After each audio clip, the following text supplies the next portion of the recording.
to Jake Jackets. Gear up to fire the cannon and hit the ice with your host, Jay Ashdown and Jake Gehringer. Oh my gosh. Dude, I can't believe it's here either. Right. Start of season 2, baby. Start of season 2. Hockey is finally friggin' here, people. We had our first regular season game yesterday, too. Yes, we did. Not here to talk about that, but it's nice to know that it's officially back. Yeah, and it's, we got Prague game number 2 today. Yep. And Columbus plays their last preseason game today. Yeah, who are they playing against? Capitals. Nice. Caps today, and today is our last divisional preview, and it's our boys in the Metro. Yeah. I got my shout-outs to the boys at 614. I got my hookup. Matt, I love you. We both love you. Yeah. Great apparel for a fun team. I'm excited for this season. And our boy Jay is wearing something real nice today. Yeah, baby. He's here. He's here. He's fucking here, and he's beautiful. Mm-hmm. I don't know why, Johnny Gaudreau has played games in a Blue Jackets uniform, and it still has not sunk in for me. No, and I think it's because they're not regular season games yet. I'm going to be going to the season opener, and when they announce him and he skates onto the ice, and then when I see him on the ice with Patrick Laine, I'm going to be like, oh yeah. I mean, because that's how if it was me going, I'd probably be like, no fucking way this is still happening. It's just like crazy. It's absolutely crazy. Oh man. Okay, so we're gonna get started. This one's gonna be probably the longest one. Obviously, I have to imagine it's going to be the longest one. Unless we actually kind of breeze through things. We have a template for this. We're going to talk about the 3 biggest storylines for everybody in the Metro. Yes. And then obviously give our predictions. And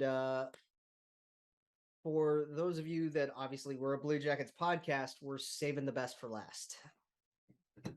Yeah. So we're gonna start in New York with the Rangers. Well, hard not to it's hard not to talk about them without obviously mentioning what their core is. Yes. And how obvious the upside is with the team. Mm-hmm. And it all starts in goal. Mr. Sturkin, the Vezina winner. The second best goalie in hockey. Arguably 1B. Yeah, who I think has a really good opportunity this year to really push for that number 1 spot in the NHL. So my 3 questions about the Rangers specifically are, can Igor follow it up? And I mean, I think that's a pretty easy question to answer. I think what is a better question is, what do we qualify as following it up? Right, because after he just won the Vezina, how do you... It's not even just winning the Vezina. Winning the Vezina is already tough enough. You already have to have incredible numbers to be able to do it. His wasn't a normal Vezina because of how absurd his numbers were. Right. He had a .935 save percentage and a .207 goals against average. And he what do we qualify as following that up? Dude, he fell off for a month. Yeah, because there was... and he still finished... Where his save percentage was .945. And then he led with a 950 through 2 months in 2022. God, such a scrub, couldn't finish above 940. This friggin' dude is don't get I don't even know. I don't have words about this kid anymore. He's incredible. He's absolutely incredible. He's phenomenal. And I mean, like Elvis giving him props last year, they're just completely warranted. Mm-hmm. Yeah. What else can we freaking say? Like the only way to follow it up is if he wins the cup in a Conn Smythe. Like Vasi did. Like if he pulls exactly what Vasilevsky did, that's really the only way you can follow up a season like that. To me, I think it's the tough thing sometimes with performances like that is having realistic expectations of greatness. Mm-hmm. Because he could drop 14 points. Right. They'll have a 921 save percentage. Which a 921 is really fucking good. Yeah, like incredible. It's really, really good. Like, what's the NHL like average for like a average very, very good year starter is? Well, if you're looking for pure average last year in the NHL, it was 908, 909. He would still be 12, 13 points above average with a 921 save percentage, and that's by dropping 14 points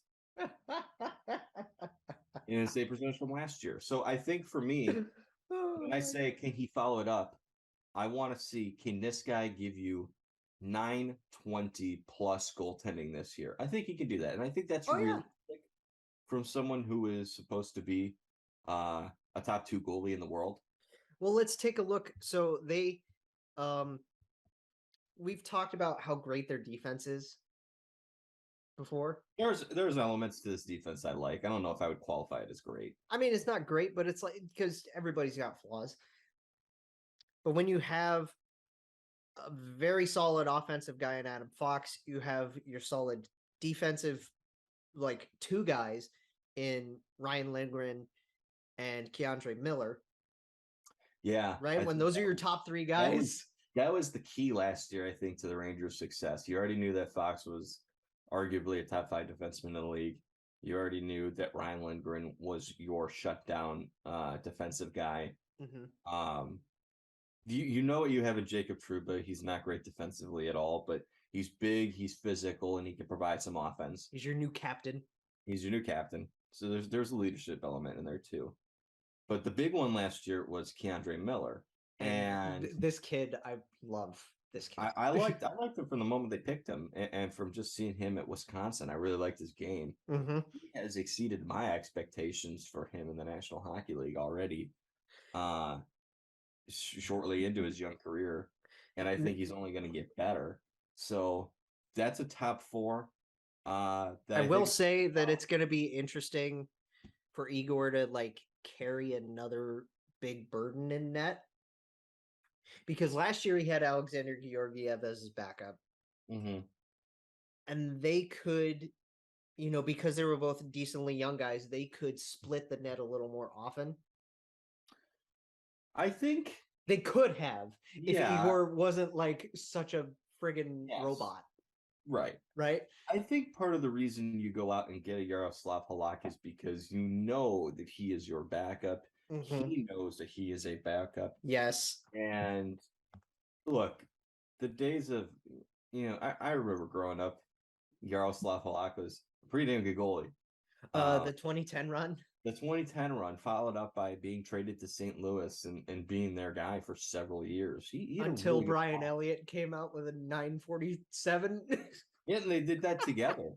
They were a good tandem together, and then he bounced around a little bit, had a couple different places he was at. He's been a good goalie for a while, but he's in the backup stage of his career, and I think he's good enough at it to be able to give Igor a rest every once in a while.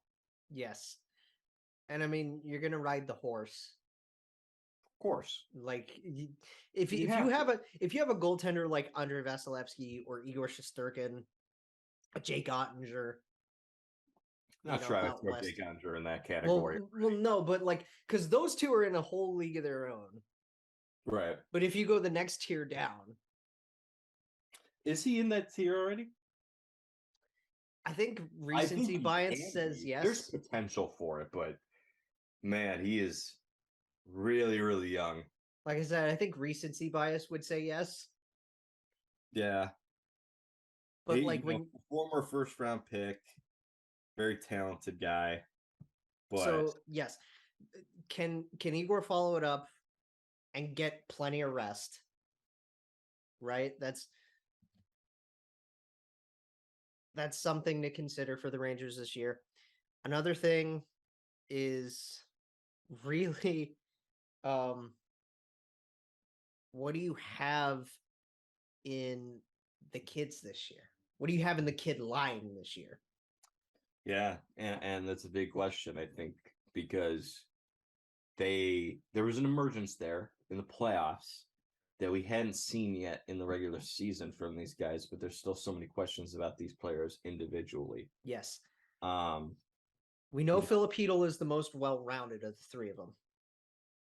I believe so. And he came into his own last year for sure. I thought last month of the season and then heading into the playoffs, he was the best of the young guys. In the forward group, at least. It works so well that Gerard Gallant played them all together. Like they were able to figure things out together and really, build on each other's strengths and weaknesses. Yeah, 100%. I like that he did that. But then, I think another interesting element to this question when you talk about Gerard Gallant specifically is, he scratched Capo Caco in Game 6. Yes, and that's my biggest concern with the kids, with the three of those kids in particular, is Caco. Because he has to be the biggest concern for anybody out of these three kids, right? Well, I was watching the Hockey Guys like make or break players video that he put up recently. And Caco was the one for the Rangers. Yeah. It's weird because this kid is only 21 years old, right? Yeah. He's got plenty of room to develop everything. Yes. But at the same time, this is because he was such a high draft pick. Yeah. He's got to show that he can do what they picked him to do. I think so. This is kind of a last chance for him, even though he's only so young. Yeah. And it's very strange. I understand the argument as you bring up. He's only 21 years old. The reason it's brought up is because historically speaking, players who were drafted very, very high and play at a young age in the National Hockey League, if you just look at the analytics aspect of it, yes, very rarely do they follow this path of immediate impact, not very good, not very good. It's slightly improving, but it's nowhere near where it needs to be. Very rarely is there a jump. More often than not, it just kind of stays there. Yeah, more often than not, especially if you because I don't want to compare Caco to the 2015 kids, the 2016 kids. No. I would compare them more to Nico's class. Yeah. Or, maybe not even, because 2003 is such a star-studded draft. Yeah. And yet a guy like Eric Stahl taken second in that draft. Yeah. Right? Is he's a huge name, but he's really not the and here's crazy... an example, okay? And you bring up the 2017 draft class, okay? So number 1 overall, that's Nico. Yes. Well, Nico, not a superstar, but a brilliant two-way center. He's really good, really good, really good. Follow that path of just being really good. He was really good when he came in. He's gotten better. He's not a superstar, but he's really good. Yes. Second overall pick is Nolan Patrick. And I know there's been injuries there. But when he was healthy, it wasn't popping out immediately. And it doesn't pop out immediately for everybody. No. Jack Hughes' first year was not great, but he made that jump his second season. Yes. You have to make a jump at some point in your first 3 years, whether it's just immediate jump in your second year, jump in your third year. So Nolan Patrick, no jump there. Miro Heiskanen and Cale Makar, Elias Pettersson, they all jumped off the page immediately. Oh, yeah. That was immediate. Cody Glass and Elias Anderson. Right. Glass Anderson was waived the other day. Cody Glass has just made the NHL for the first time in his career, right? Cody made the team this year, and that was a great story. Did you It's a watch the great video? story, Did and I'm you rooting for watch him. the video? Yeah, I'm rooting for him. Yes. But 2017, here we are in the 2022 season. That's just 5 years later. He was picked 6th overall. Can you believe it's been 5 years since 2017? Right. And, he's in a position where he's just trying to make rosters. And I hope that he takes this opportunity and seizes it. But you see what I mean. Then you look at Casey Middlestat. Well, they're still waiting on him. It's very rare to have players who 3 years in haven't made significant jumps. It's very rare for them to just jump out of nowhere. Yes. So especially in your average draft class. Yeah. And that's what you picked 2017, so I just pulled it up, and that's right there. There's examples of that. And I mean, like 2017 is more of the average draft class. Like, you know what I mean? 100%. There's some players in here who aren't really doing much of anything. Gabe Velarde, but then you also have a Marty Natchez and a Nick Suzuki. Well, I'm just saying, like, you have players. No, like, I mean, it's just like that makes me think of Vegas again, and just how So we talked about Kako, we talked about Hedel. Laugh is probably the one that's going to get the most looks in the top 6. Yes, and solely at least if you shuffle the kids around. Yeah, I think Laugh is going to get the most chances on the first and second line, and I think that as an individual.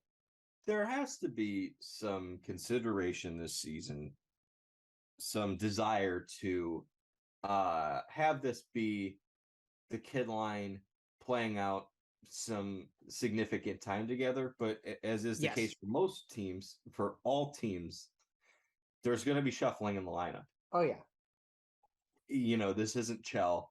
No line is going to stay together 82 games. So I mean, that's the funny thing is, like, when I used to play Chell all the time, I would shuffle my lines around and whatever, because I had the time. Yeah, no, I kept everything the same all the time.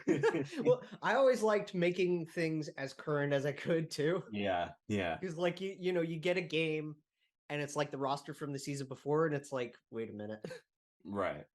So, yeah. But as you said, of the 3 kids, when you break that line up, the one is going to get the most looks with Panarin and Zibanejad, or even with Trocheck, if they put him on line 2. Trocheck. Which I can imagine Tro's going to be. I can imagine Vinny's going to be line 2. Yeah, so he'll be the second line center. He was brought in entirely to be your Ryan Strome replacement. Yes. So I like that, because there's lots of potential for it. Because I think he best fits on line 2 at this point. Laugh, because you could put Kreider on line 1 with Mika, and you could put those 2 with anybody. It could be with Laugh. It could be with Bread. It could be with Bread. It could be Although with they have liked putting Bread on line 2. Yes. Yeah. Times. There's flexibility there, but my issue with the Rangers' top 6 is it's a lot thinner than I thought it was. Yeah, because you got Panarin, Zibanejad, Kreider, Trocheck. Those are all really good players, but that's 4 top 6 players. And then a bunch of other guys who I'm not sure are top 6 players. Well, because you have the kids, and then you have Sammy Blais, which is absolutely not a great return for Pavel Buchnevich. He's a bottom 6 guy. He's third line best. I mean, so you really got to hope that Laugh does take that next step and is a top 6 forward. That, or and this can lead us into I guess question 3, because I didn't really prepare questions. It's just Yeah, it's just, things, well, it's concerns natural. with the Like, team. Yeah. Yeah. What are our questions? Vitaly Kravtsov. He's probably the biggest question mark in that regard, I would say. Yes. Where's he at though? Is he still with them? He just came back. Right, and I know he's played, but for some reason, Cap Friendly's saying he's on loan. No, and I think they haven't updated Okay, yeah, that he's because of camps and whatnot. But then there's Okay. also like Dryden Hunt could Dryden be Hunt like a is- fill-in somewhere. maybe on the fourth line. Like Dryden Hunt should not be in your top 9 at any point this season. If he is, you're in trouble. And then obviously they brought in Gaudreau and gave him that deal. Yeah, that's the thing. You're paying Gaudreau a lot of money, but Gaudreau's a bottom 6 guy. We all know he is. He plays his role well, but he's a little overpaid, and you really shouldn't have him in the top 6. They have, we made this joke. They have Captain Ryan Reeves. Yeah, and they have. That's what I mean, though. Like as we go through this, they have 4 surefire, really good top 6 forwards. Yes. 4 top 6 forwards. And a lot of fourth liners. Yes. And the one fourth liner that is very near and dear to my heart, and I'm glad they made this move. It's going to be nice to see him in the division more often. Carpy Deuces, baby. Yeah. Love Ryan Carpenter. He's one of my BG guys. Mm-hmm. I'm very excited. I'm not excited to play against him, but I mean, it's going to be nice to see him more often in division now. Yeah. As I look at this lineup, I got to be honest with you. Mm-hmm. I think most people going into this season thought that Lafreniere or maybe even Kravtsov, as we mentioned, would be kind of their X factor. Yes. I think it's Hedl. I think if you want anybody to make that jump to the top 6, I know we talk about the kid line. Mm-hmm. I think you really want to see Hedl in the top 6. Well, that's the thing, right? Is we've addressed that Hedl came into his own. He's the most well-rounded of the 3 of them. Yeah. So I think he's the one that's the most ready for that. And it makes sense. He's the oldest of them. And, because Lafreniere is a great offensive guy. Yeah, his defense is weak, but he needs to work on his defense. It's funny because Laff needs to work on his defense, and Kako needs to work on his offense. Defensively, has no offense, and then Hedl was very much that fine offensively. He's fine defensively, but he still has. He was consistent in both areas. Yeah, so yeah, and I think that's part of why that line was so balanced. But yeah, I think that's the big thing. We saw a jump in the last month, and then in the playoffs from Hedl. You really got to hope that continues if you're the Rangers. Okay, so just to wrap this up, my prediction, despite the flaws after losing these guys, after losing the guys that they lost, I have them tops in the Metro. You have them winning the division? I have them winning the division. Wow. I think with as long as Igor can stay healthy, and as long as the defensive guys can pull enough weight, they can chip it. The offense can chip in plenty of goals, and they can make another run to at least the conference final. Right. Yeah, I picked them. I think I remember, if I remember correctly, I picked them to finish second in the division last year. Yeah, I'd have to watch that episode back. I think we this year. I think it's a lot harder to predict these, but I think we kind of nailed our predictions last year because we both had Carolina winning, and then we both had the Rangers making the playoffs and doing well. Mm-hmm. But I think that there's a drop here, and I mean there is no doubt about it. I think I'm going to have them finishing third, and the reason that I have them finishing third is because they're thin at forward. Yes. I like their defense, but the main reason is because we're going to see regression from Igor Shesterkin, and it's nothing against Igor. It's just No. How the fuck do you follow up a 935 save percentage? I don't know. A 930 save percentage is regression. Yeah. Like, And so then for that reason, I'm gonna pick them to finish third. okay. Let's go to their crosstown rivals in the Islanders next. Yeah. The first thing and the biggest thing, coaching. Barry Trotz is out. Yeah.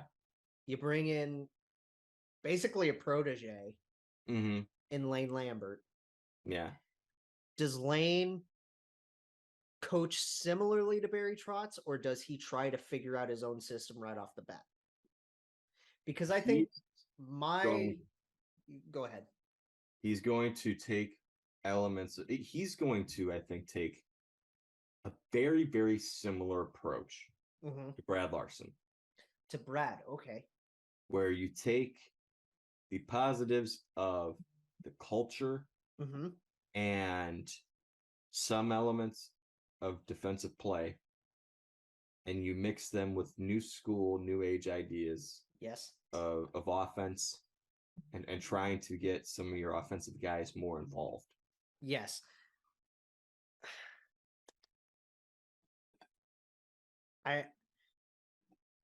Because they've been such a stout defensive team ever since Barry got there. And that's just Barry's MO, right? Yeah. Like, is defense, defense, defense. Right? Right. Yeah. I think Lane definitely is going to, like you said, pull a bit more of a Brad Larson and do what he can to open up the offense more. Right. We're not going to see a Larson level of no defense. No, because their defensive core is just right off the bat. Defensive pair one is better than anything Columbus has had in a while. Really. Yeah, and it's funny because, I mean, we love our Pelican Pollock. Yeah. Those two, not only are they just so much fun to say as a pair, but they're such a brilliant pair on the ice together. Yeah. And then you bring in Alex Romanov to play with Dobson, I would say. Right? Yeah. And that's a very, 100%. Very solid top four. It is. I would say, I don't know if I want to say it's the best top four in the division, but it's extremely solid. It's as solid as it gets because you have the best defensive pair in the division. I'll say that. Yes. It's Pelican Pollock. You know you've got the best defensive pairing there. And then you can put, you put Scott Mayfield on your bottom pair with. Who would you pair him with? I would say maybe it'd probably be Sebastian Aho. I was gonna say that. Yeah, it's funny because we talk about the two Sebastian Ahos and how weird that is. Yeah, because one's a forward, one's a defenseman, one's a Swede, one's a Finn. Yeah, they got other guys. They got Paul Ledoux. They did bring in Paul Ledoux. I'm like, yeah. They have Robin Salo. Salo is a guy that I've seen a lot of fans rave for and want to see more of. So yeah, and we talked about this the other day. Like, if your weak point is number 6 defenseman, that's you're fine. Fine. You're fine. Like, that's not really much of an issue. Right. Second question for you. With Barzal's new contract, because Barzal just signed a new contract the other day, before, like, in between episodes. They're really, like, Lou's very much invested in Matt Barzal. Mm-hmm. Can he bring back his old production from his first couple of years in the league? Because ever since Barry came into the Islanders system, he regressed so much offensively. I think the answer to that question is no. No? Yeah. I understand you play more defensively. You play a very different style of hockey under Barry Mhm. Trotz. No doubt about it. Yes. This guy came into the NHL and immediately scored 85 points in 82 games. Yeah. And I think a very large part of it is because he's a young guy Mhm. when he's doing it, and he's not who you're focusing your game plan on. Because Right. at that time, they also had another really good player on their team known as John Tavares. Yes. And ever since they lost him, that production has pretty consistently tapered off. Well, I mean, nobody hates John Tavares more than friggin' Matt Barzal. Like after what happened with him leaving for Toronto, like literally no, because JT was his mentor. JT was the guy that he looked up to, Yeah. and it's like we talk. We've mentioned so many messy breakups, and that was the messiest in recent memory because it still lingers like hell. So last year, he had 59 points. When you ask the question, could he return to his original production? I don't think he can. Can his production improve? Sure. Can he be a 70-point player? Yes. Is he going to be a point per game player in the NHL? No. Not consistently, at least. He might have another point per game season or two, but I think he's going to be a 65 to 70-point player the rest of his career. And you have to ask the question, if you're the Islanders, in about 2 or 3 years, if I am correct, assuming I'm correct, and he is a 20-goal, 65 to 70-point player, and he's not great defensively, was the contract worth it for $9+ million? It's a lot of money for that production. Well, that's the thing too, is like Lou Lamoriello's been around this game for so long. Yeah. That would you call him stale at this point in his career? I think stale would be a compliment at this point in his career. Oh. I don't want to suggest that he's, bad at his job. No. He's a legend. He's got an unbelievable career. He's got a brilliant resume. Brilliant resume, 100%. But we know what he is at this point. The game can pass you up. We talk about it all the time. It passes up players. It passes up coaches. It passes up GMs. He's in that stage. He's at the very, very tail end of his career. And his career is going to be ending very shortly with the Islanders and in general. And I think we're going to look at some of these moves that he made in the last year or two of his time with the Islanders, very similar to most GMs' final 1 or 2 years. We know like the nucleus of the top 6 is Barzal. Yes, he is. Yeah, I agree with that. He is the nucleus, no doubt about it. And you got your captain, Anders Lee. You got Anthony Beauvillier. Josh Bailey's a question mark. Major question mark. JG Pageau, I like player. He's a good middle 6, like steep cap hit. Yeah, very steep cap hit, and you can play him on the second line if you need to. But he's a very, very solid third line player. He is best suited in a third line center role. And then you have Oliver Wahlstrom. You need to see steps from him. Major steps, yeah. There's potential, but you need to see major steps. You got Kiefer Bellows, who has shown next to nothing. Kiefer is another guy like Wahlstrom that needs to show improvement. Oh my God, Matt Martin. Well, we know what we know what we know what the fourth line is. It's Matt Martin, Casey Cizikas, and Cal Clutterbuck, and you know exactly what those guys are going to provide you. Yeah. Like they're the identity line still for a reason. Right? Yeah. Man. and here's the thing that I have a question mark about. Is that line rendered obsolete with a new coach? Maybe. I do like individual guys that you can throw in the top 6, like Brock Nelson. Yeah. I think the game is starting. I like Brock Nelson too. I don't have any issues with Brock Nelson. I think speaking of passing the game by, Zach Parise. Yeah. He's about done. Fortunately for them, they're only paying him $750,000, so that's not like a Okay, and I mean it's weird because he's still going to be a top 6 player, right? yeah. He's still going to be a top 6 player. Kyle Palmieri's fine. Another guy who's a little overpaid, ain't he? A little overpaid, but we know that he can provide offense for you, and like he works well with Barzy, I think. You know, Yeah. you can put like Anders, Barzell, and Palmieri together. Oh God. Sure. And then another guy. There are 2 guys that I'm looking right here that are, one's a little bit of an older guy. They brought in Nikita Sashnikov from the K, so he's making an NHL return. Wow. Apparently, he's been doing really well in camp. So Good. Hey, good luck to him.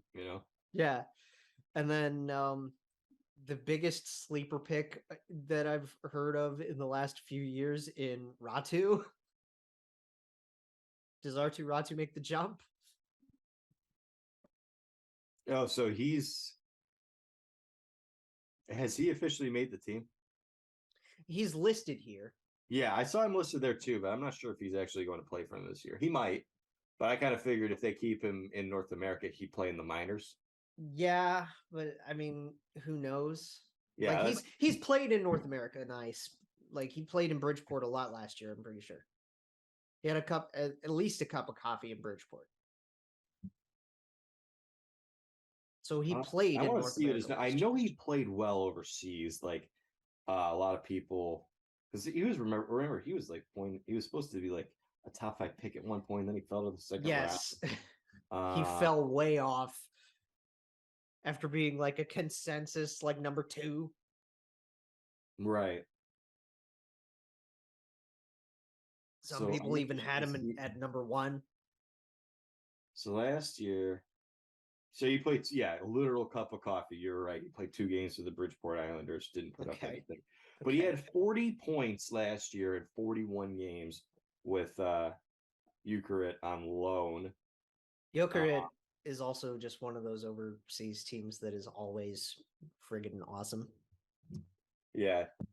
On the Finland U20 team, he had 20 points in 11 games. Mm-hmm. I think there's legitimate potential there. I think he'll be a good player, but yeah, I'm not sure he makes the jump. And if he does, I don't think it's going to be significant enough to make a huge impact on the team. Okay. But it is worth mentioning that there is potential that he could play. Okay. I'm looking forward to seeing whenever this kid makes it. Mm-hmm. And then we, Sorokin, the second best Russian goalie in New York. Yeah. Which is just unfortunate. I know. Yeah. Also, just very quick side note. Uh-huh. I know we've talked about it before. I think we just need to say it again. Mm-hmm. What the fuck are they doing over in Russia to create these goddamn goalies? I thought you were just gonna stop at what the fuck are they doing in Russia? And it's like they're doing a lot. They're doing a lot of shit that we don't talk Andre about. Vasilevsky, Igor Shesterkin. Oh Ilya no, Sorokin. Ilya Sorokin's like the third best yeah. goalie. Fuck. Ilya Sorokin's gonna show up for Team Russia and be like, I'm not playing any games. Bob's ridiculous. Like Bob's prime years too, right? Bob's prime years. Semyon Varlamov. He's their backup, and he's still awesome. Like as old as he is, and like he's wow. I mean, it's insane.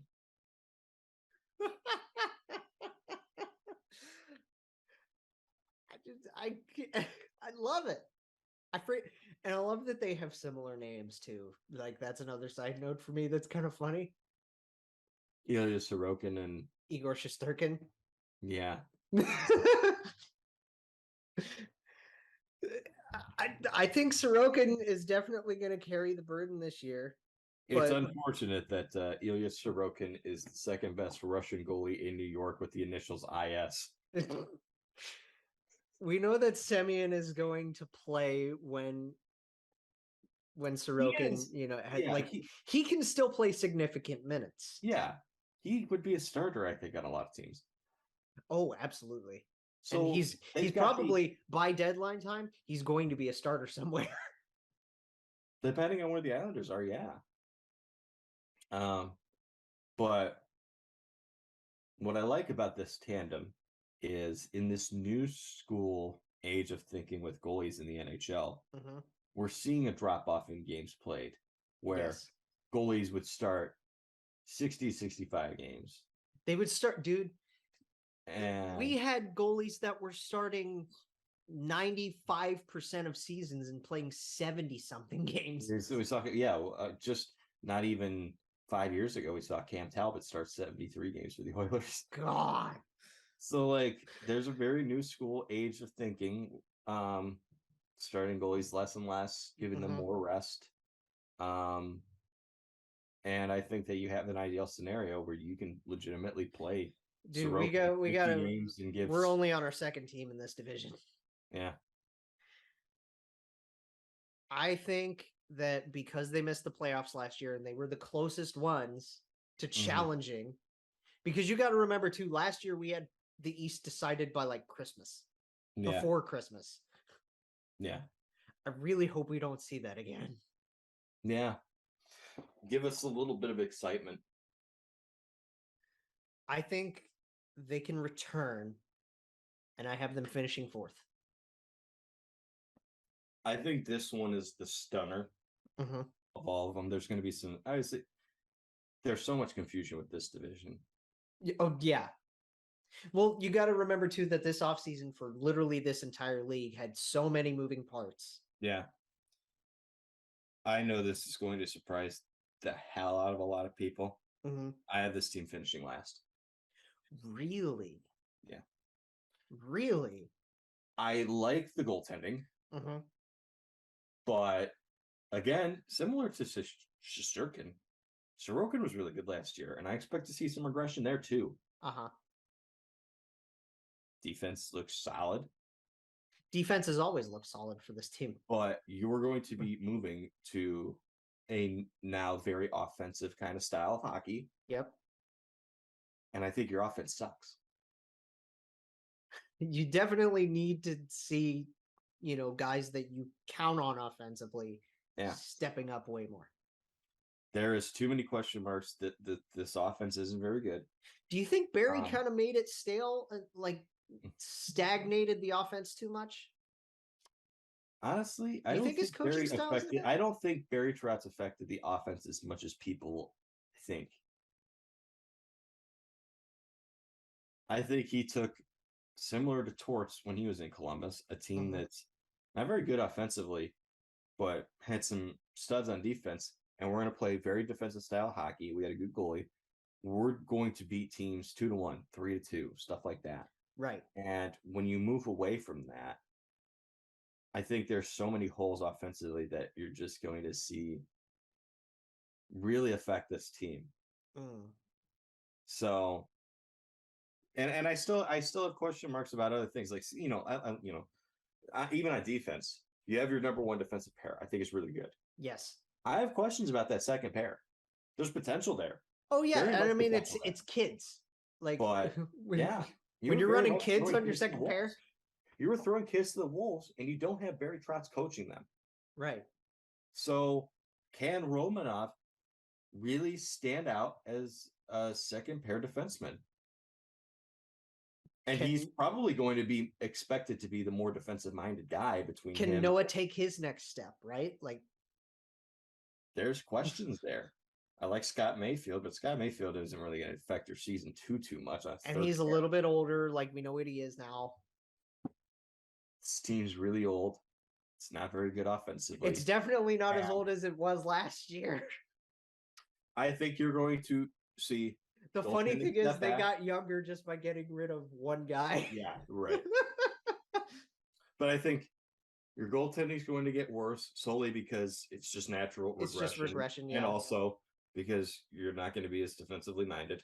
Your defense is going to perform worse because you're not as defensively minded. Right. And you do not have the forwards to compensate for that. I still think fourth. I still think they make a return to the playoffs.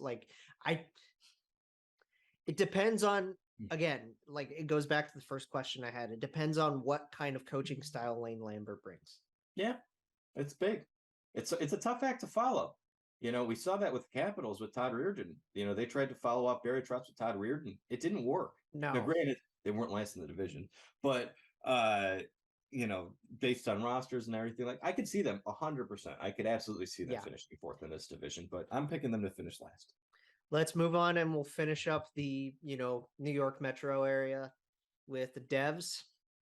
Alrighty. And, we've got Devils buddies. Yeah. We got Alex, we got Neil. We love those two guys. Yeah. Shout outs to Devils fan. Shout outs to those two. Absolutely. We've actually got some surprises in the works thanks to Neil as well. Yeah. I think I feel like I'm going to regret this. Yeah. You want to just go ahead and give a prediction with the Devils, but I feel like every year we're like they improved, and then they don't. They don't. I'm just going to get my prediction out of the way. I have them finishing 7th. Right. Because that's the thing. I love this team. I love what they do every year. I mean, God, man. Like, here's what I'll say, okay? And I'll get my prediction out of the way, too. I have them finishing 5th. Okay. I like this team a lot on paper. Yes. I see a legitimate top line. Yes. You have Jack Hughes, you got Andre Palat, you got Jesper Bratt. Yes. I see a really good captain, a good second line center, two-way in Nico Hischier. Yes. I see young guys with a lot of potential. I see Dawson Mercer. Yegor Sharangovich. I like that they brought in Eric Holla for the bottom 6. Holla is going to fill in very nicely there. I think you'll see a bounce back year from Tomas Tatar. I hope Bastion has a nice year. Yeah, he'll fill in the bottom 6. I'm interested to see what happens with Andreas Janssen since they just put him on waivers. Yeah. But defensively, Thomas Tatar, Hamilton. They got in terms of this division, they have the best right side defense. Yes. Of any team. Dougie Hamilton, John Marino, Damon Severson. Yes. Even the left side, I like Ryan Graves and Jonas Siegenthaler. Hell, even on the third defensive pair, I like Brendan Smith, especially after what he showed last year. You can take Smith, like the third pair is always your revolving door, right? Right. So you have Brendan Smith, you have Kevin Ball that you can bring in, you have Mason Geertsen if you want to put fisticuffs down there. Yeah. I don't know how, I know he's become a meme in that fan base. It's so funny because I see so many Devils fans being like, why haven't we cut this guy? Yeah. But another interesting guy, Alexander Holtz, could potentially make this roster off the bat. Holtz can make the roster. A guy that I really like on their defense that's going to play with Dougie a lot. He got a decent payday. Siegenthaler. Yes. I like their investment in Siegenthaler. I love him because you get the perfect yin-yang on a defense, don't you, with that pair? Where you got Dougie Hamilton, this very big, strong offensive defenseman who's not great defensively, but then you also got on the left side this guy who is kind of a vacuum offensively. He doesn't really do anything, but he will shut you down. So he's such a shutdown defenseman and a really good cap hit too. It's hilarious because they are the most extreme of extremes. Yes, that is the yin yang pair for me, right? I like that pair a lot, and you know how I felt of these last few years about John Marino. I thought that was an excellent ad. That's a great trade, actually. That's a really good trade. You traded away a guy in Ty Smith who wasn't really doing much for you. It was kind of almost sucking the life out of you with how bad he was defensively. It's kind of how I feel. I don't know why, but that's kind of how I feel about Tice and Miles Wood right now, too. Yeah. I don't expect much from either of those guys. And then they're putting stock in Fabian Zetterlund, which is why they put Andreas Janssen on waivers. Yeah, it's interesting to see what he's got as well. I've been hearing a lot from him, specifically from Alex and other Devils fans. I do think that Palat is a good consolation prize for Johnny, and we'll get to Johnny near the end. Well, I remember talking to you about this, like heading into free agency. Mm-hmm. I wanted Palat because I didn't think we would ever in a million years get Johnny Gaudreau. I was like, and then we talked about how we were in on Kadri for some reason, and it was like, wait a minute. But no, I know there's a lot of Devils fans who are definitely upset that they didn't get Johnny Gaudreau, understandably so. Mm-hmm. Palat's a great consolation prize. You know what you're getting. He's going to give you 20 goals. He's going to get you 50 points. He's going to be excellent defensively. He'll play power play. He can play penalty kill. He can do any. He's your Swiss Army knife. He's absolutely a Swiss Army knife. And cup experience, because like, who couldn't use cup experience? You look at his career point per game pace in the regular season. And my glasses. Playoffs, it's identical. I'm having issues with my owl. But I think it's like his career point per game pace in the regular season is like 0.58, and then his point per game pace in the playoffs is 0.59. Consistency. He is very consistent. You know what you're gonna get. So there's a lot of potential with this forward group, especially with Jack Hughes continuing to get better. He's only going to get better. They have the lesser Boakfist. Yeah, he is a hockey player who plays for the New Jersey Devils. I like Jesper. He's a good kid. Good kid. Hey, remember when he scored that goal on Robin Leonard when he just didn't do anything? And he just there and was like, wait, what? And it's funny because, like, you know, we talk about our guy Adam. We talk about Adam all the time, but like, it's fun chirping with guys like Alex and Neil about Jesper. Yeah. But no, here's the thing. The forward group improved. The defense definitely improved. Yes. Your goaltending improved. But that's another question mark for me. It's a big question mark. It definitely improved, but it's still a question mark. Because what the hell do you do with McKenzie this year? You ride it out this year and see what he is. Because Bernier is pretty much done.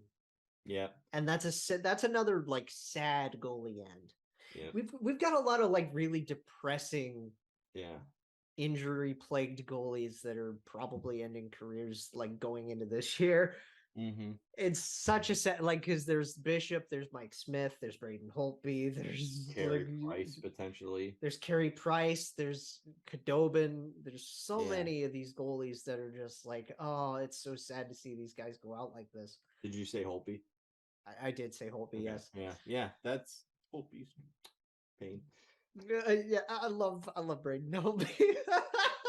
Yeah. But so, like, what do you do with Mackenzie Black? I like that they brought in Vitek Vanacek. Yeah. Very good pick. It's obvious with the payday that they gave him that they expect him to be their starter. Yes. But that's the thing, too, is like Mackenzie should have been the starter. Right. But you bring in some insurance and you say, we have a guy that we like in Vitek Vanacek. I think they're going to ride out this season. I think they're going to give him the entire season, and by the end of it, he is an RFA. If they don't like what they see, they're just going to let him go. Yeah. Entirely. And then again, coaching. That's my biggest question mark. It's not even goaltending. It's coaching. Yeah. I like that they brought in Andrew Brunette. Very solid pickup. Talk about someone who can help out your power play. Oh, yeah. Who can help out structure offensively. Mm-hmm. I think he's a coach in waiting. Well, I mean, you know, he was interim in Florida last year, and we know what Florida did last year under him. Yeah, I think very much so that regardless if the Devils have success this year or not under Lindy Ruff, I think Lindy is going to be the first guy on the chopping block. I think coach-wise. So and that's part of why I have this team finishing fifth, is I think that we could very well see this team being a team in the first 2 months of the season, things aren't going well. They fire the coach. Andrew Brunette's waiting. And then they just take off. And then they just run? I could see it. I can see that too, but really that's part of why I have them finishing 7th is I don't think that's going to be enough of a run with how insane the Metro is going to get this year. It depends on how early they do it. And there's also potential that maybe just the addition of him on the coaching staff could help out areas where they struggled with. And maybe they do have success under Lindy Ruff this year. All I know is long term, he is going to probably be their next coach, whether that be at some point this year, some point next year, maybe the year after that, depending on how long Lindy Ruff stays. Yep. But I like that. I think that might be my favorite addition this offseason. I love them getting John Marino. I love them getting Andre Palat. I like getting Vitek Vanacek. The thing I liked the best was getting Andrew Brunette. Absolutely fair. So yeah, 7 and 5. Cool. And I mean, we're gonna shout out our guys one more time, and Alex and Neil. Yep. Because they've been on the show before. They were both amazing guests. Yep. And again, we got some stuff in the works with talking to Neil, and I'm excited to announce that whenever I get around to that. We're going down south to Carolina now. Damn, I thought we'd stay in the area and go to the Flyers. Actually, let me look at my. Yeah, no, we're going to Carolina first. Okay. I mean, I'll just get it out of the way immediately. I think they're winning the division again. I say number 2. You say poop? Which is your biggest issue with this show. Yes. Every time. Doesn't matter how long it is. No. Every time we're like scrambling to finish, you're like, yeah. Or when we start late, it's usually because you're waiting. Yeah. I mean, what more can you say about this team? Sebastian Aho, Andrei Svechnikov, Teuvo Teravainen, Jordan Stahl. I was going to say Mista Svechnikov, yeah. They brought in Paul Stastny. They got Marty Natchez, Jesper Fast, Jesperi Kotkaniemi. They brought in Andre Kasha. Yeah. Dude, I want Andre to do so well this year. I want him to stay healthy this year. They lost Tony DeAngelo and replaced him with Brent Burns. At least you got nicer in the locker room. Jacob Slavin, Brent Burns, Brady Shea, Brett Pesce, Ethan Bear, Calvin Hahn, Dylan Coughlin. Dylan Coughlin, you're right. And not to mention, for the playoffs. Max Pacioretty. For the playoffs patches, yes. And Jesperi's looked awesome so far this preseason. He's actually looked very solid. Yeah, he's a good player. I like him. I like his fit with Carolina. That's the thing this year is they've invested so much money in him after the offer sheet and everything. They have such a because my question is, does he jump and make the number 2 center spot this year and make that his own and flourish? Can he flourish this year? I'm going to say no. And I don't mean that in a negative way. I mean that in the sense that I think they like him as a secret weapon in the bottom 6. I think they like his energy, playing, less minutes and making the most of those minutes. Right. And you have other guys who could fill in those roles because, obviously your number 1 center is Sebastian Aho. Oh, yeah. Jordan Stahl can be your number 2 center. Marty Natchez can be your number 2 center. If he's not playing wing, he could, yeah. Paul Stastny in a pinch can play as your number 2 center in a few games if you need to. There's depth there, and I think they like him. They played him at different times on the 4th line last year. I think they like him in the 3rd line now for Kotkaniemi. I think he's definitely more suited for like a top 9 role. Yes. Yeah. And I think he'll eventually make that jump to the 2nd line center. Because I believe that Seth Jarvis is going to play most of your 4th line minutes still. And it doesn't matter where he plays. You can play him on the wing and on the 4th line. You can play him on the 3rd line. He can jump any. That's the beauty of Seth Jarvis. You're not paying him anything because he's young. And another guy listed at center that could come in that I know our friend Tim is really excited about, Jack Drury. Yeah. This team's loaded, man. They're loaded with depth up front. They're loaded with depth on defense. The only question I have is the same question I had last year, which is just the health of the goaltenders. But apparently, they also have a third goalie in Pyotr Kochetkov, who's also really Who's really who's good. also Russian, for Christ's sakes. Oh my god! Now I will say that both of their goalies are older. Yeah. And, Not old enough for me to be concerned, though, to be honest. and they've both had injury troubles. It's just the injuries for me. They're both 33. Interesting. I was gonna say, yeah, they're the exact same age. So, yeah, I like the goaltending, and more than anything, I think they got the best coach in the division. Well, they absolutely do. Like, I would not question that. I think there's an argument to be made with Mike Sullivan, but it's those two and everybody else, right? Pretty much. I like I can't rave about Rob Brindamore enough. Yeah. Especially because he looks like he could still play. Yeah. He keeps himself in such shape in order to freaking play as a coach. Yeah. Yeah. Seriously. He looks like I wouldn't want to make a mistake on the ice, not because he's going to yell at me, because he's going to beat the shit out of me. Like, literally, in a pinch, you could put Brindamore on that fourth line. I mean, like, seriously. He looks that good. Yeah, I just, I know we tried to look at these and ask questions like, what's the biggest question? There are no questions with this Carolina team, really. Yeah, there's no question marks for me. I think this is the team that will win this division again, and I think they're the team from this division who has the best shot at winning the cup. Again, I can agree with you on the second part, but I just think that despite the flaws, New York has such a nice, like, they can put it all together, right? I think New York can put it together a little bit more. Yeah. I just and the Rangers, like, I think that's going to be close. The Rangers definitely have the goaltending edge. I think it's going to be close, but I still give the edge to the Rangers. I look at the defense and forward group, especially in the top six, and I think there's such a clear edge for Carolina. So that's fair. That's completely fair. Now I will say, just to wrap Carolina, they put like our best friend on waivers. Who's that? Mr. Martinook. Oh, dang. I know. I want him to stay because I want to hear more of the friggin' pregame screeches. Yeah. that's been my favorite thing in the world ever since he started doing that.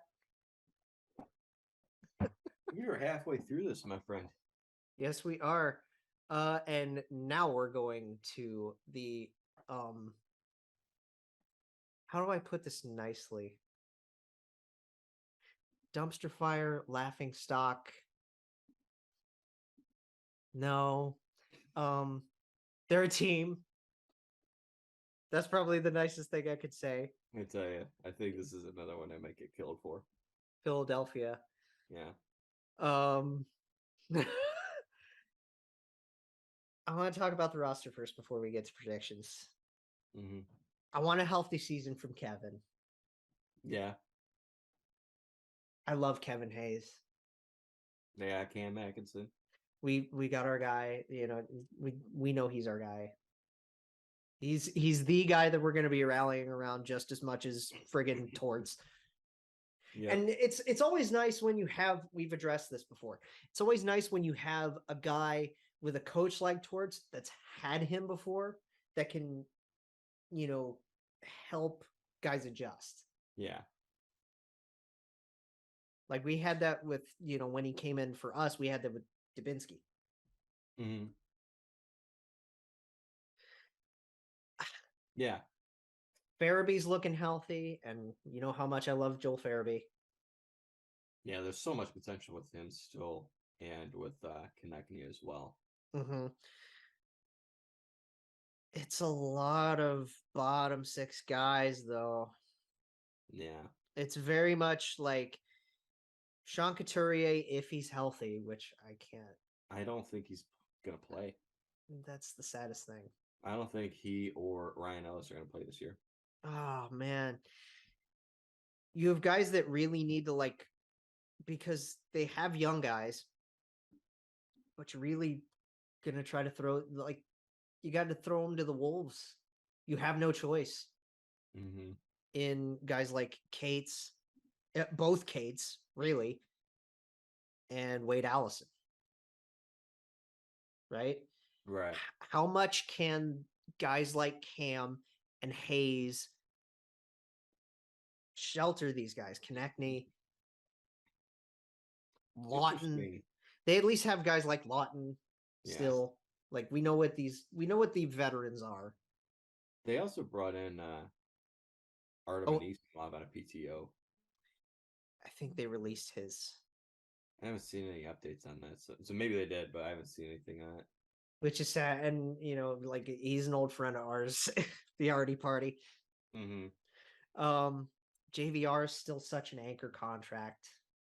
Yeah, but there's only 1 year left on his deal, so that's gonna be fine.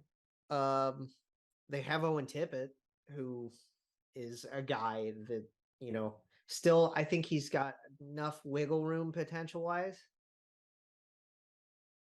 So Charlie O'Connor said John Tortorella noted today that they're not giving up on Artem Anisimov as a potential flyer. Nice. To get healthy, but doesn't seem the door has fully closed on him earning a contract at some point. Good. They gave a lot of money to Nick Delorier, eh? Yeah, they really did. They give a little too much to Nick Delorier. Because it's like, what do you see in that? Because we know exactly what he is. He is your fourth line fisticuff guy. But they gave him term and too much money. I think more than anything that bothers me about that deal is the term. Yeah. And it's not, you already had that in Zach McEwen. Exactly. Question mark. I mean, this team is literally nothing but question marks. But Morgan Frost. Big one. Morgan Frost is a huge one. Not really a kid. You mentioned the 2017 draft class. Yeah. He's 23 years old now. What is he? I don't know. Is he a middle six forward? Is he a late bloomer who doesn't bloom? Right. Their defense, what you have in Ivan Provorov, and he's a great, option for your top four. Your best defenseman, Sanheim, for sure. Provorov has a lot of upside still. Well, because the thing about Provorov is you had guys like Thompson to teach him things, and then you were hoping that Ryan Ellis was going to be that next mentor. Right? Who was teaching him? Or not Thompson. Who did they? Was it Thompson? No, because he's not a defenseman. They brought in Ryan Ellis. Matt Niskanen. Yeah. Niskanen is who I was thinking of. I don't know why I said Nate Thompson. What the hell am I thinking? Niskanen, Nate. Sure. But yeah, you bring. I haven't heard the name Matt Niskanen in a while. That's probably why I had such a hard time thinking about him. Like you had Matt Niskanen to teach Provorov for a while, and then again, you were hoping that Ryan Ellis was going to do that next. And now he might not ever play again. Brutal. It's so brutal. Yeah, I like you bring in Tony, which Tony is Tony. He's going to play on your top pair. Probably with Sanheim. My question for Provorov is, there's things about his game that I like. That's my really concern though is his defense partner is probably going to be Rasmus Ristolainen. That's exactly what I was going to say. Like your top pair is going to be Sanheim and D'Angelo, and then Provi Risto. That scares me. They brought back Justin Braun. I like him as a bottom pairing guy. Yeah. He's a positive. Yeah.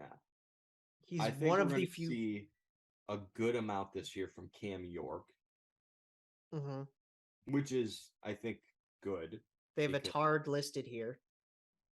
Yeah, and I expect to see him too at times on that third pairing. And then they also have Sealer as insurance. Yeah, not a lot of And they love have for an old flame. They have an old flame of ours in Kevin Connaughton. Kevin Connaughton. Yeah, Yeah, I know Yes. one of our friends, Teresa, still Yeah. loves Kevin Connaughton. yeah, huge fan. Good guy. Um, I met him a couple times. Yeah, is he a nice guy? Very nice guy. Very easy to see why people would like him. Uh-huh. Person. Let me tell you, man.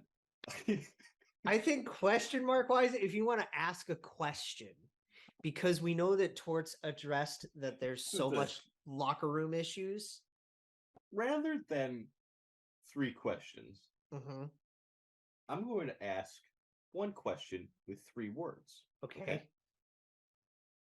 What the fuck? How do you think Tony and Torts mix? Because I know that's what everybody wants to see. I'm going to tell you something. A lot of people ask that question. I think they actually mix really well. Yeah? I do. Tony is a fiery guy who he's very expressive. Yes. And there's a stubbornness to his game. And I think Torts likes that. I I think think he likes that a lot, actually. I think when it comes to the hockey player aspect of Tony DeAngelo, I think they're going to mesh well. Yeah. When it comes to the locker room aspect of Tony DeAngelo and John Tortorella, I don't know. I'm going to defend Tony DeAngelo for a second here, which sounds strange saying it. I was going to say, I really don't. But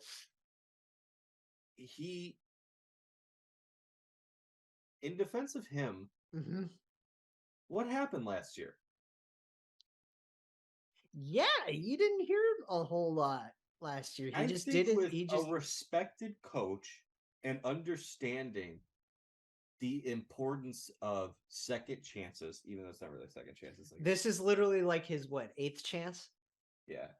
Although I'm not going to consider this a new chance because it's not like something bad happened in Carolina. It's just a transaction. So we'll call it his 7th chance. Okay. He, I think, responded very well to Rod Brindamore. Uh-huh. And I think he had a lot of respect for him. And I think he Who understood. wouldn't? Right. You would hope that literally, I want to see somebody that fucking dares disrespect Rod Brindamore. I say the same thing about John Tortorella. And also, Like, he's a Philadelphia kid, isn't he? Tony? Yeah. Let me I'm see. fairly certain he's a Philly kid. He's a Jersey kid. But I'm pretty sure he grew up like a Flyers fan. If I'm He not grew up, mistaken. well, because like it's the same with Johnny Gaudreau, right? Yeah. I think he was like closer to Philadelphia than to Newark. Probably, because it says he's from Sewell. And I Right. don't know how close that is to Philly versus Newark. Because that's such a tightly packed area. Right. No, I'm interested in geography. Let's talk about the Philadelphia. goalies real quick too. 28 minutes. Really? Yeah. Okay. So he's a Jersey kid, but he's really a Philadelphia He's guy, across you the know what I mean? border, but he's like downtown. Yes. So I think that is big for him. I Mhm. think he's in a place he wants to be. He's with a coach that he He's can respect. home. I think that this is a good fit. I know we dog on Tony DeAngelo, and I think for good reason. There's But- there's plenty of reasons to dog on Tony DeAngelo. I actually think this is a good fit for him. I hope so, because like I'm almost too tired of the bad narrative surrounding this guy. Yeah. Right? And a lot of it, it's self-sabotage for most of them, right? Yes. We're tired of him doing stupid shit to put this on himself. Yes. We're tired of him taking the large stick, Oh. and sticking it into the spoke of his bike, falling over and then blaming other people for it. Poking the hornet's nest, and Yeah. then when they start chasing him, Just being like damn bees. Like, yeah, I don't know. Let me tell you, Jake. This is let me tell you what the Philadelphia Flyers are. Okay, other than a team, they are they are the person with nothing but red flags. Nothing but red flags, but I can fix them. I think there's some caution tape within the red flags. I think you're Personally. gonna fall over when you hear where I have this team. Oh, I'm absolutely gonna fall over because I have them finishing last. I have them finishing 6th. Bro. Oh. And I tell you, let me tell you, is this not the perfect Torts team? Bro. This team No. should be so fucking bad. This fucking team is going for Connor Bedard, whether they like it or not. I don't think they are. I know that Torts is a guy that makes teams improve, but dude. Let me tell you, this team looks like dog shit. But this feels exactly like the kind of team that Torts takes over, and within a month, we're like, the Flyers are 500. You know what's funny is we didn't even talk about the goalies. Yeah. And I mean, we kind of don't have to, other than I want to see Carter do well. Carter will do well under Torts. Goalies typically do well under Torts. You have Sandstrom to back him up because there was the whole thing with what's his name? The guy that was Fedotov, yes. He was supposed to come over, and then, I wonder what's going on with him now. He's just playing over on that new team. Is he just stuck on Moscow now, like, or St. Petersburg? Because, like, did he just accept his fate? I think he did. I mean, what are you going to do? I'd have to ask Ash about that, because she's the noted Flyers fan in the Discord, right? So I'd have to. I don't know what happened with that, but I'd have to ask Fedotov, or have to ask Ash about Fedotov. We're going to the crosstown rivals and the Penguins now. Yeah, but yeah, that team should be so bad, but they're finishing 6th. They're going for Connor Bedard, Jay. No, they're not. Whether they like it or not, they're going to be. They're going to have a weirdly decent season, and people are going to be like, "Man, Torts is such a good coach." I mean, I love Torts. I'm sorry, I can't pick a John Tortorella team to finish last, especially when it's his first year. I just can't. There's no way. I love John Tortorella, but I can't help myself. You know what I mean? Say, the Islanders and Flyers are the two teams that I'm taking a huge gamble on, and I could be so comically wrong about them. And I'm saying this right now. Play this back when you played back these predictions and how shitty they are, okay? Yeah, okay. I know that these predictions could be shitty, but I'm taking a risk because I think it could happen. We'll see. Okay, the Penguins. Okay, Penguins. What is their number one red flag? They're old. Yeah, the age. Absolutely. Yeah. But other than that, I actually think it's a pretty good team. Yeah, because, I mean, you're keeping the old guard together. Mm-hmm. You're keeping literally, Crosby, Malkin, Letang, these guys have been together forever. This is their, 17th, 18th season? That is the longest tenure for any trio ever in any sport. So, forward-wise, Crosby, Malkin, Gensel, Rust, Raquel, Carter, Kapanen, Bluger, Danny Bluger. Hell, even for the fourth line, you got Brockman again. Like, they're fine at forward. You got Paling. You brought in Paling. You got Sammy Poulin. You got Fillins. They extended Ricard Raquel. I don't know if you mentioned his name. I was barely. I did, which I like that deal. So, like, that's good for them. And then there's the Zucker experiment that needs to end. It brought back Brian Rust. I love Brian Rust. So Zucker's in the last year of his deal. I could definitely see him being traded at some point as kind of like cap filler in a deal. And then for the bottom 6, they bring in an anti-vaxxer and Josh Archibald. I don't think he's going to be making that top six or Well, bottom six. I'm not worried. Definitely not making that top six. I was gonna say no. You First talking line about? winger Josh Archibald. Uh, I don't know. He could probably put up 20 with Crosby. I think the age really because they're on average. I think they surpassed the Capitals as the oldest team in the league, right? Like by average age. Probably. The age is what I think prevents them from being a true cup contender, but I think this is still a good team. The defense is interesting because you're gonna ride Letang and Dumo. And then you bring in Jeff Petrie to play with Marcus Pettersson. Ooh. And I have my concerns about Ty Smith as well. But again, like I said, if 6D is your worst position, you're not in a bad spot. Well, you know what's funny? There's a move that we forgot about. Jan Ruda. Yeah. I like that move a lot. That move is actually very, very solid. And I think Ruda will probably play with Ty Smith. And if it's not Ty Smith, probably P.O. Joseph. I like P.O. Joseph too. I don't know. There's potential there. Like I'd like elements to his game. He's got to put it together. Mm-hmm.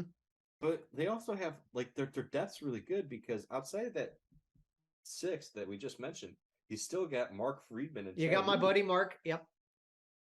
And I think Friedge is, we're gonna call him Friedge. Fair. I call him Freedsy. Okay, I'm gonna call him Friedge cool. Just because I think it's funny to do that.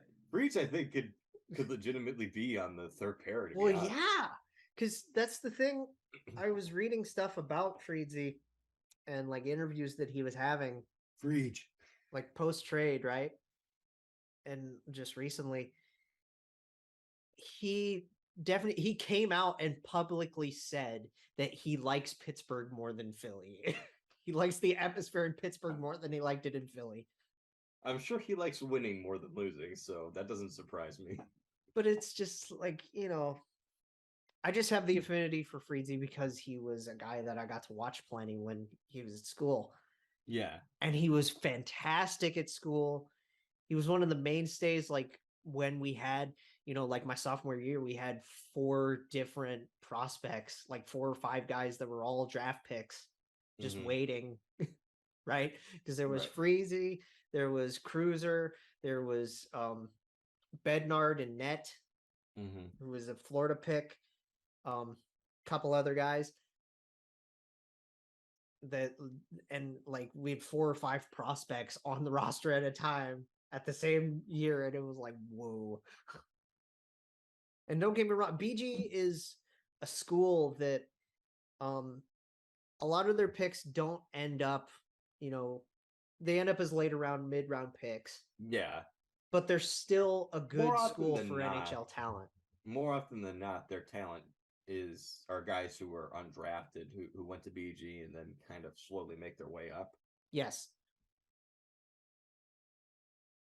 And I mean, like, it's weird because like Freedsy and Carpy are the 2 guys that have stuck around, and Shawnee Walker. And, we talked about Sean in our Pacific preview. I'm hoping the best for Sean. I'm hoping the best for Mark. Yeah. And I mean, like, this defense is still it's old, but it's solid. Yeah. They've got 9 NHL caliber defensemen. Yes. And then in net, you're going to ride Jari and DeSmith. Yeah. And I like their depth even at the goaltending position besides those 2, because Casey DeSmith has had some injury troubles. They have both Philip Lindbergh as well as Dustin Tokarski. I was going to say they brought in Tokarski, right? So there's depth there at the goaltending position too, but Jari's a number 1. I like him a lot. I think he's really good. So you're set in net. You're set on D. You're set at forward. You're set at head coach. Yes. I think that the cup window's closing for sure. Yes. A lot of it's because of your age. The flaws for me are the age and the injuries. Yeah. But I have this team finishing second. I have this team finishing third. Okay. Okay, moving on. That was probably our quickest one. I think it's the easiest one to do. Yeah. I think this one's also pretty easy to do. We're going to Washington. We're going to the big rival of theirs. Because do you like how I've like grouped, like we had the New York area, and then we have Pittsburgh transitioning into a rival. after another rival. Mm-hmm. So, like, I don't know. I think I set the order up pretty fun. Yeah.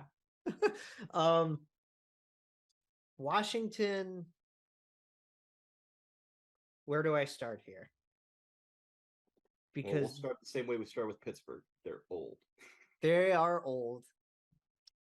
They're injury plagued big time to start this year. Yeah. Because you're missing Backstrom, and good news, Backstrom could play. Mm-hmm. Backstrom has the potential to play this season. That's good to know. They're also missing Tom Wilson. They're missing Wilson. And who'd you say? Carl Hagelin. Oh, they are missing Hags. Ugh. That's pretty rough. That is pretty rough. I like additions, like bringing in Kemper. Yeah, you solidified your goaltending. You have a true number one goaltender now. Yes. Darcy Kemper and that. And even Charlie Lindgren at backup, they liked the adjustments he made in the American Hockey League to his game. Mm-hmm. For a backup, I think that's fine. He's a right catching goalie. He is. He's brother of Ryan. Oh, is he? Yeah. Huh. Oh, that's fun. So yeah, I'm concerned about that first line center spot. I'm not too concerned about first. Well, I mean, Kuzi can do it. Kuzi can do it, but still, like, to fill that second line, they bring in Dylan Strome. Mm-hmm. Shout out to Butter, shout out to Butter, because he's on the we made this inside joke where it's Strome winning every award. Strome for Heart, Strome for. Oh yeah. Like, there's a Strome for Heart campaign. I like him as a second line center, to be honest. Yeah, you got Lars for third, and yeah, and like apparently Osha's gonna be fine. Yeah, he got hurt the other day, but he's gonna be fine. Interesting from what I hear. What they'll get this year out of Anthony Mantha. Yes. But the big addition I actually really like for this team is Connor Brown. Yeah, Connor Brown is a big pickup. Mm-hmm. Connor Brown's a really big pickup for that second and third line. Yeah. Forwards, they're good up top. They're very, very mid in the bottom. I want to see a step from Connor McMichael. Yeah. He's a young kid who be interesting to see what he can do, because he's got 2 years left on his ELC. I want to see if AJF can make it in the lineup regularly. Yeah. Because he's a kid. He's been waived a few times, found his way back to Washington. He's 24. Yeah. So I want to see if AJF can do something. They bring back an old friend in Johansson. And you know what Marcus can do for you. Yeah. He'll play in your bottom six, and maybe he could play well with Dowd. Yeah, I like Nick Dowd. And then you know what Sherry's gonna do. Yeah. Garner Hathaway, big fist, big physical guy, but also underrated offensively a little bit. Yeah.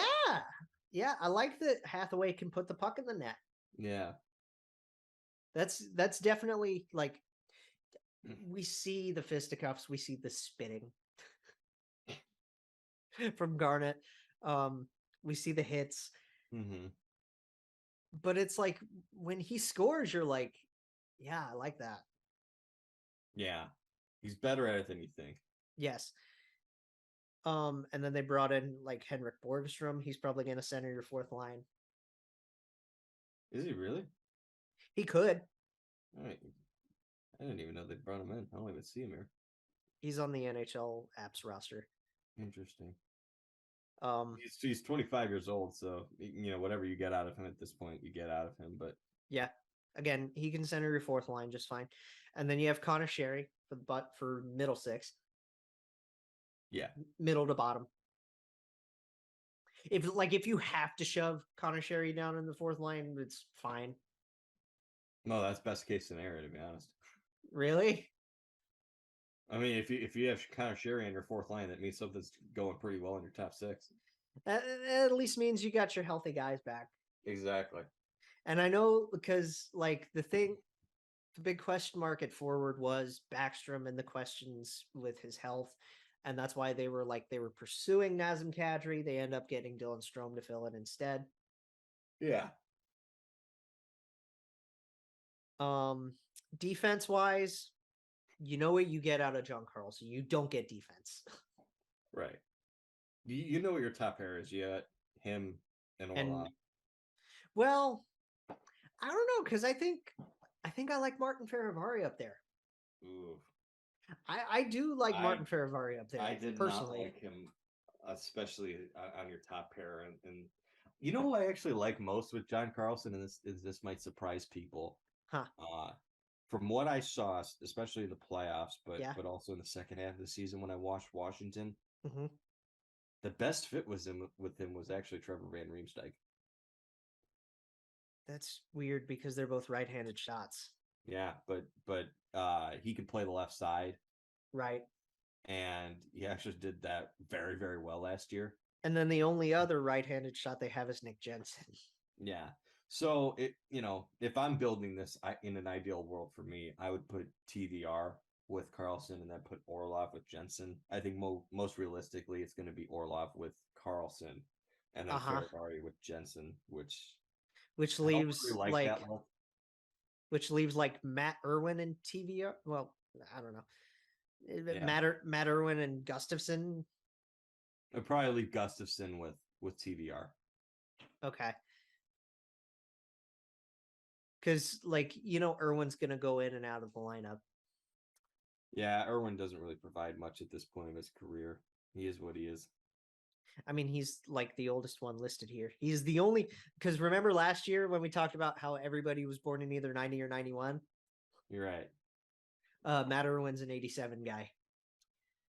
I think one interesting player for their defense would be an old flame of ours in Gabriel Carlson.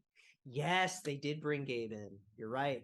So if you're looking for depth and someone who could potentially slot in on that third defensive pair with TVR, if that's the route you go, he might be your best bet. But I don't think he's up with their roster to start. Right.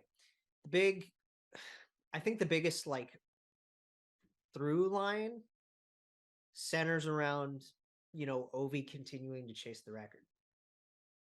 Yeah, he's going to get there. I've said it multiple times. I maintain it. How many does he put up this year? Do you think 47. Does he?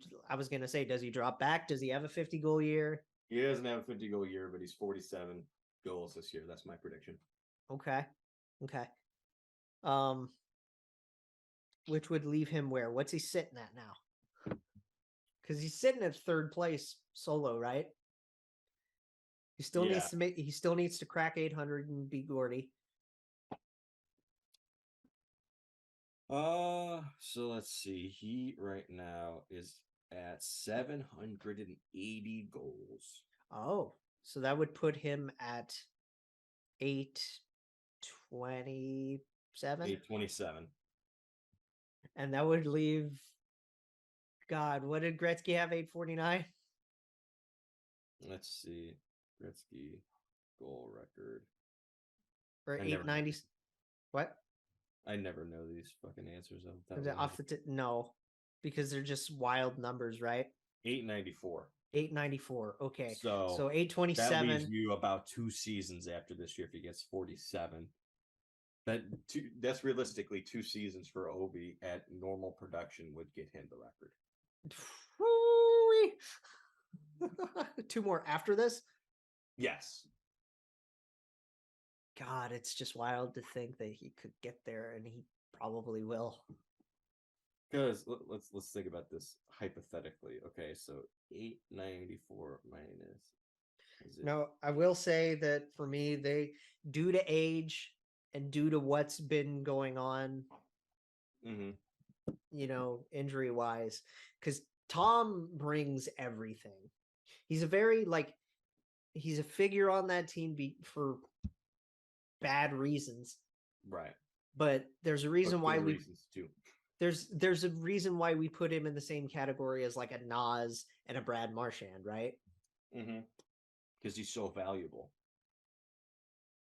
He's extremely valuable. He's a younger, like he's, middle-aged guy. He's like 26, 27. So he's like prime age. So just doing the math, if he were to get 47 goals this year, he would need to average 33 and a half for the next 2 seasons after that to break the record, to get the record. Oh, he'll do it. Yeah, so I'm not concerned. He's going to do it. Because we know he scores 40 at minimum. Yeah. Like the only times he hasn't is lockouts and COVID. Right. So it's just like, yeah, he's going to do it. But like I said, Tom is your Swiss Army knife kind of player. Mm-hmm. And losing him for, I mean, I don't know how long his timetable is, but that's tough. That's a big blow. And somebody for me had to slip. Right? Mm-hmm. And we always, like last year, we talked about Pittsburgh and Washington being 4 and 5 interchangeable, right? Right. I think Washington finishes 5th. I have them finishing 4th, but I think we're kind of in the same place on this. Where do you think, like, they're going to miss again? Do you think they're going to miss this year? I don't know, because I haven't thought about it in terms of, like, if you're 4th, do you make the playoffs or not between the 2 divisions? I'd probably have to look at that again. Right. You know what? I say they make it because in the last prediction, I think I said the Red Wings were going to make it because I had them at 4th. Yes. So, yeah, I have them making it. Well, because I said Ottawa was going to be 4th and I had them making it. So, yeah, there's your answer. But if you look, well, that always depends on wild card standings too, right? Exactly. Like that makes it tough to predict. And the main point of these predictions is the top 3 more than anything. Yes. But without projecting this upcoming season, the next 3 years, Ovi would have to average 38.3 per season to not just tie the record, but to break it. So Laviolette as their coach is interesting to me still. Yeah. You have to wonder when he starts to overstay his welcome, but he's still a pretty good coach. So yeah. But if they're out in the first round, which I think they will be, or if they miss the playoffs entirely, this will be his last year there. Yes. So now we're getting to our big guys. Mm-hmm. We're getting to our boys. And again, shout outs to 614 Hockey for the merch. You know, I love these things. And let's see what Jay's got up his sleeve. Something a little nice and fresh. I like that number. Yeah. Who is that? I don't think I know who that is. Oh, this guy? Yeah. Well, this is number 13, so it's obviously Cam Atkinson. I'm kidding. It's Kent Johnson. It's Kent Johnson. No, they went out and they signed Johnny Gaudreau, which was weird. God, I still can't get over that. It still hasn't sunk in that we got the biggest signing on the market. Mm-hmm. Like it just blows my mind. It blows my mind too. It's so surreal. We're starting to see a player like that. Yeah, we're starting to see the roster take shape. I texted you about a couple of decent cuts that they made because they sent Carson Meyer down, which I could have expected that he was at least going to start in the A. Yeah, he'll get some 4th line time this year. Yeah. The guy that I was more surprised about was Kirill Marchenko getting cut and sent down. I don't mind it because I think they wanted to give him a little bit more time on American ice. Yes. Because if they're gonna have him play and it's gonna be in the bottom 6, and if it's not even gonna be on a nightly basis, you might as well just have him in the A, playing top 6 and adjusting. Yes. Playing first, second line minutes on the Monsters, he'll be fine. Plus, I think because I said this too, like Yegor Chinnikov has had a He's phenomenal camp. I feel very comfortable saying he's been the best player this preseason. He Like out of has every like he has been the best. he has very much shined. Like after last year where he looked lost at times, Mhm. but there were flashes. It was interesting to see what we were going to make of this year with this kid. Yes. And I know it's just preseason, but Mhm. preseason matters. And I hope this is just a sign of things to come. You know who's another guy that's actually looked really, really good when he's been in the lineup? Who? The forgotten signing in Olivier. He's looked Yeah. decent. Got him from Nashville. And I think we traded like a fourth for him. Yeah. But you know what he's gonna do. He's brought in for his fists. Yeah. He's gonna hit you. He's kind of an identity player, I would say. Mm-hmm. And again, he's looked good in the preseason. Yeah. The bright spots obviously are going to be like seeing Johnny and Patty Yeah. do their thing, and we've talked about it at length because this is the show that we do. This is the team that we cover. It's going to be Boone's start the year. Mm-hmm. Boone Jenner's going to center that first line to start the year. Jack could get some looks. Cole could get some looks. But the second half of the season, the primary guy I expect to see with those two is Kent Johnson. I think Kent is going to start on the wing. Yes. And I think they want to ease him up into the lineup. Yes. Because, he's another guy, very talented, and we saw how incredible he was in the World Juniors. Yes. But he was a guy in the few games he played in the NHL last year who looked lost as well. And that's okay. That's okay. You're making a big jump. Mm-hmm. It doesn't click for everybody. Not everybody's Kyle McCarr, okay? Right, Not exactly. Everybody makes that jump and is still incredible. Not everybody's Quinn Hughes. Yeah. It takes time. Especially for a college player, yeah. Again, and you just mentioned Quinn Hughes, and I mentioned this guy earlier in the podcast. Jack Hughes looked lost his rookie year. Right. He's one of the best players in the league now. It takes time sometimes. So I encourage people to be patient with him. Yeah, absolutely. I liked what I saw from guys that we are going to more than likely see in the middle to bottom six. Mm-hmm. Like obviously Kent. Yeah. And he's going to climb the lineup. I Justin Danforth looked really good. Justin looked awesome. Justin looked really, really good. Olivier did his thing. Sean's doing his thing. Mm-hmm. Robbie's doing his thing.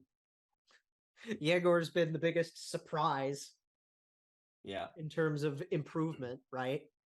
Right. And then again, Booty. What do we have in Liam Booty? The positive is some of these players that we like who have been sent down with potential have been sent down, and Foodie is still there. Yes. That shocked me. I was like, oh, Liam's sticking around, huh? There's got to be something that they're seeing or being in these games, because I haven't had the chance to watch all these games. Right. It's hard to watch some of these games because not all of them are available, which is frustrating. Yeah. But there's got to be something there with his play, whether it be in games or in practice, that makes them want to keep him up here. Yes. It's about for me. Same question that we've had for a year now, and years prior to that is, okay, where the fuck where do you put him? Right. Is he a center? Is he a winger? Because sure, ideally, maybe fourth line, third line center, but he's a natural center. So but that's the thing is, that Sean Corrali is your fourth line center. Yeah. That Boone's going to start the year as your first line guy. Jack's probably going to be your second liner. and swap with Cole throughout the year, Yeah. right? Depending So, on so what's your solution? Is it to move Jack to the wing and move Cole up and then put Liam at the third line. Liam in that third spot and have Danforth on the wing as well? That's the thing. There's so many like guys that are listed at center that you who got to can play center, but aren't. And I think that's, and we've talked about it before. This is both the strength and weakness of this team. Yes. You have flexibility at the center position. You also have mass confusion at the center position. Yes.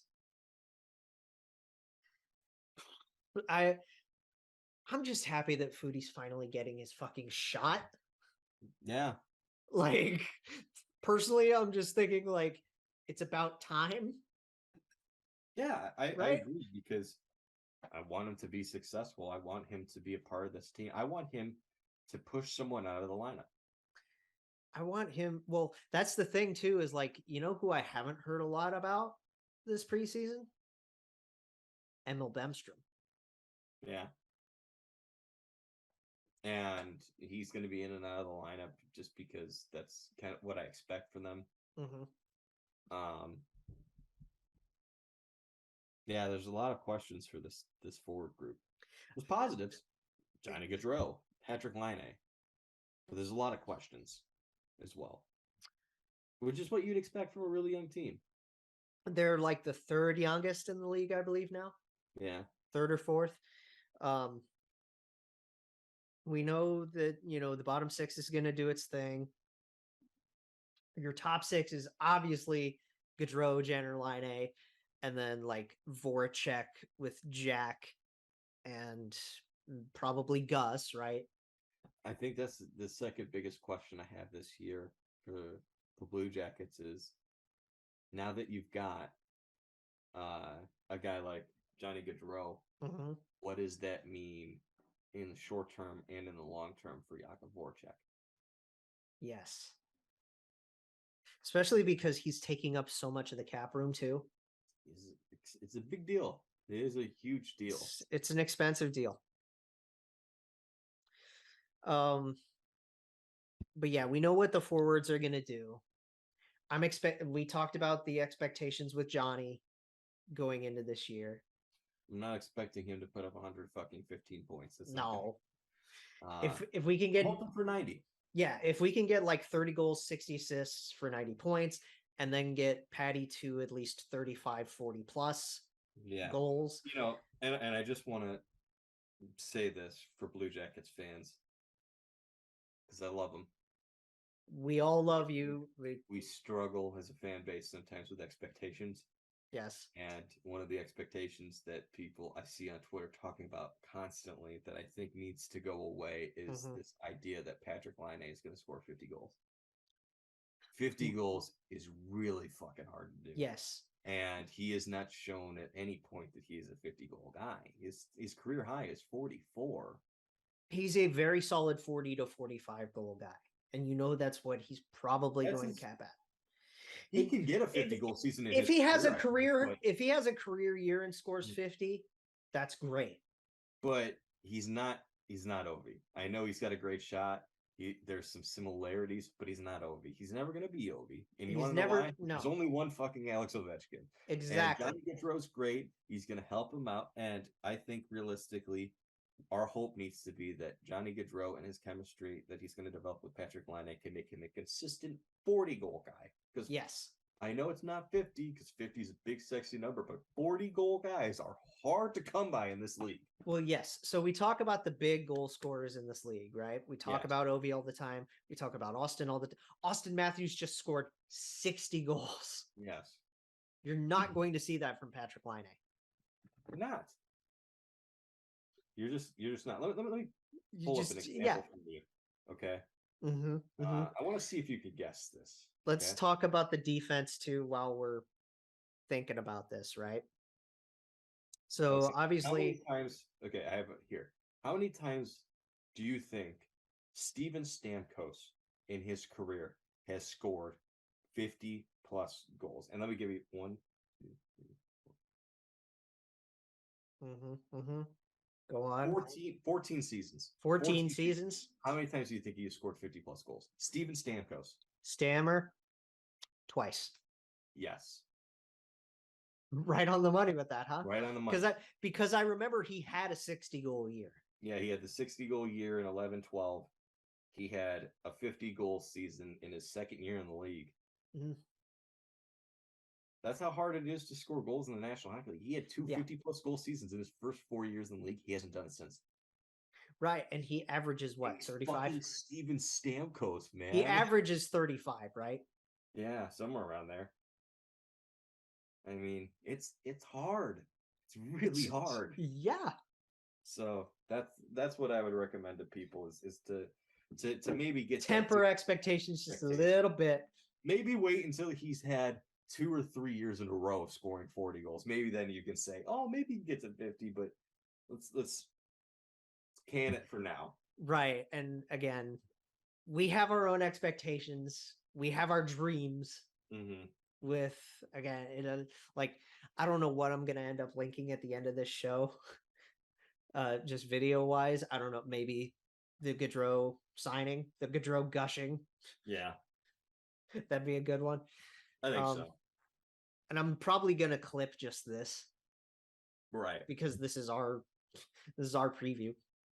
I think another thing we could do is we can find like the marks in the episode where each team preview begins and put that in the description. That'd take me a while to mark that. I can do that if you want me to, like just find out and then send you the text and then you could just edit and then I can edit it. Yeah. I'll edit it later because I know we don't do timestamps in our videos. Yeah, because it's a long process. But if we can even just put it in there like, hey, this is when the segment starts, then like maybe someone who's a Capitals fan could be like, oh, you know. Right, at least for our division. Right. Because these are our people, right? Yeah.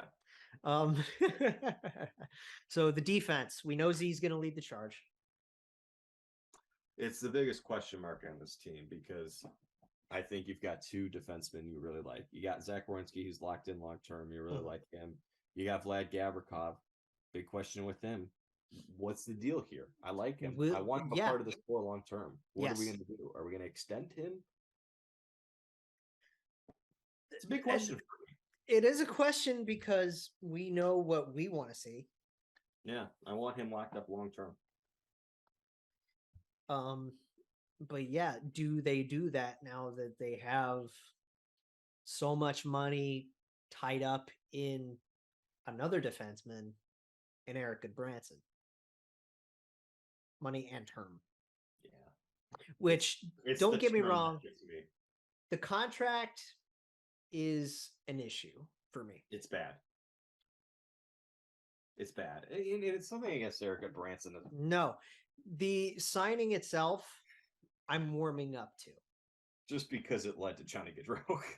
I mean, sure, but still, like, I'm warming up to the idea of Eric as a part of this team and helping the young guys out. And I have no issue with him coming to this team and potentially being a third pair defenseman who's very physical, can maybe help guys like Bean and Boakfist bulk up a little bit and understand that physical nature of the game. And Peaker too.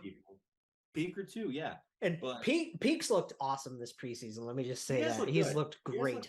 I'll give him credit for that. He's looked better offensively because we know what he can do defensively. Yes. And they extended him for it. Yeah. We had 3-year contract, right? Yeah, 3-year deal. They signed, I think it was the Boakfist deal. Similar deal at least. 3 years, $275. I don't know if it's exactly 275, but it's a similar deal to Adams. Yes. Let's see. Yeah, 3 years. So Boakfist is 2.6, but very similar, as we mentioned. But okay. So yeah, I think Peak going the Peaks going the Nathan McKinnon petty route with 100,000 more. I like there's what I like about this defense is we kind of know where players fill in. Yes. We know that Z's your number 1. We know that Gav's going to be on the second pair. He's your number 3. it's just that there's question marks around the young guys. There's question marks still around Peak. There's tons of question marks around Jake Bean. Still question marks defensively about Adam Boakfist, and There, and then you have options.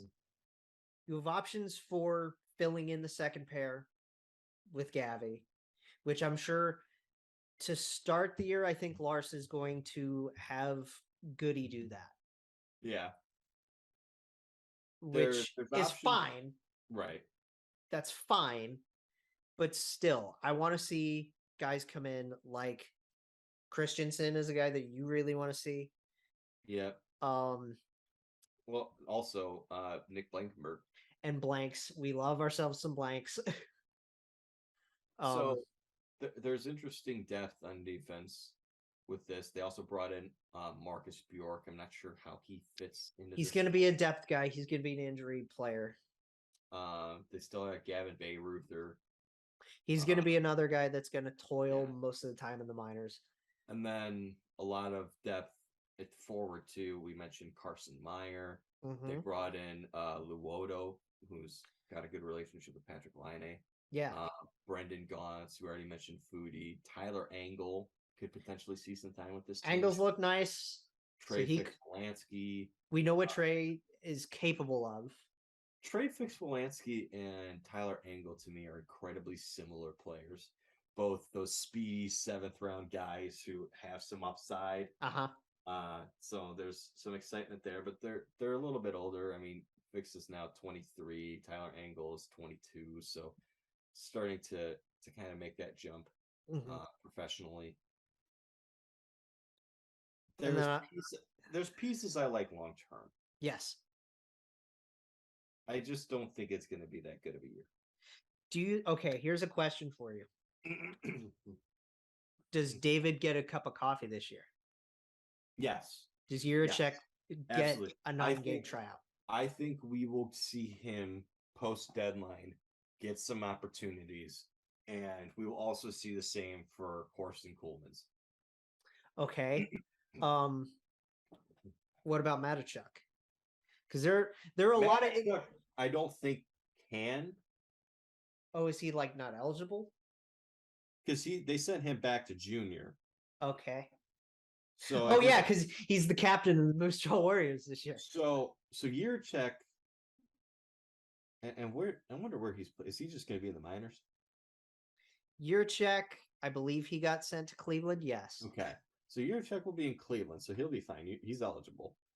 Coolmans will be eligible once his year's done with Wisconsin if he signs his contract with CBJ, which is what I expect. I don't think he's going to stay for a third year. I would like to see him sign his entry level this year. Yeah, I think he will once their season's over. And he's looked good so far with Wisconsin, which is great to see. Good. Wisconsin's a very underrated program with developing players. To see that with Case and Cole Caulfield and Keandre Miller very recently. Yeah. But long term, and we'll get also goaltending. Yes. Elvis and Jonas again. Elvis and Jonas, and then I'd imagine we're going to see at least a little bit this year from Tarasov. We're going to see a little bit of Tara. He looks nice. He looks healthy. He looked really good in the St. Louis game. He looks healthy, which is very, very good to see. Yeah. Especially after the injury and the surgery and all that. And Corpy, I believe, is going to be good to go. Yeah. Because there was the question mark with him having another surgery this offseason, recently. Here's the good news for Jonas Corposalo. We talk about regression. Borderline fucking impossible to regress from last year. There has to be God. There has to be no choice but improvement. Yeah. And this is a 1-year deal. This is his last chance, probably in the NHL. Make the most of it. Yeah. What I want to see from Korpisalo this year, I'm not expecting high numbers, crazy save percentage, goals against average. What I need to see from you this year, I need Korpisalo to prevent us from seeing Tarasov Right. without injury. Like if Elvis gets hurt and they have to bring him up, there's nothing you can do about that. But Right. If you have to Elvis rely is on healthy- Jonas, if you have to rely on Jonas and Tara, that's one thing. right. If Elvis is healthy, I want him to play well enough to where we don't see Tarasov at any point this year. Unless, of course, he gets traded at the deadline or anything like that. Like Something like that. And then, you would have Jet as insurance. Mhm. And Jet Greaves has also looked very good this preseason. Excuse you. Yep. It'd be nice, I think there's some. I know he was undrafted, but there's some potential there with Jet to really take off with this group. I see what you did there. I think you could say I landed that joke pretty well. Oh God. Maybe give you a little bit more runway with that. Wow. Terrible.